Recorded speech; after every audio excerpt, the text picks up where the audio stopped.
State whether the given algebraic expressions are polynomials. आपल्याला algebraic expression दिलेले आहे आणि हे पॉलिनॉमियल आहे की नाही ते सांगायचं आहे. तर ऑल्जेब्रिक एक्सप्रेशन पॉलिनॉमियल कधी असतात? जेव्हा व्हेरिएबलचा पॉवर पॉझिटिव्ह इंटिजर किंवा 0 असतो. तर इथे बघा, व्हेरिएबलचा पॉवर 2 पॉझिटिव्ह इंटिजर, इथे व्हेरिएबलचा पॉवर 1 पॉझिटिव्ह इंटिजर, इथे व्हेरिएबल नाही आहे म्हणजे व्हेरिएबलचा पॉवर 0 आहे. म्हणजे व्हेरिएबलचा पॉवर 0 आणि पॉझिटिव्ह इंटिजर असल्यामुळे याला आपण पॉलिनॉमियल म्हणतो. म्हणून ॲन्सर एस. इथे व्हेरिएबल नाही आहे म्हणजे व्हेरिएबलचा पॉवर किती आहे? 0. आणि कोणत्या ऑल्जेब्रिक एक्सप्रेशनला आपण पॉलिनॉमियल म्हणतो?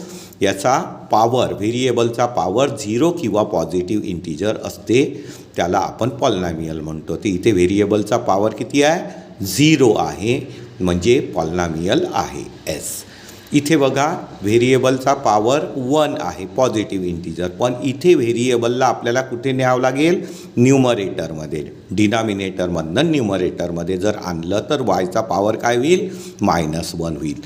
तर -1 हा पॉझिटिव्ह इंटिजर आहे का? नाही. म्हणजे हा पॉलिनॉमियल होणार नाही. नो. त्याच्यानंतर इथे ऑल्जेब्रिक एक्सप्रेशनमध्ये व्हेरिएबल कोणता वापरला आहे? एक्स, आणि रूटमध्ये आहे म्हणजे याचा पॉवर काय झाला? हाफ झाला.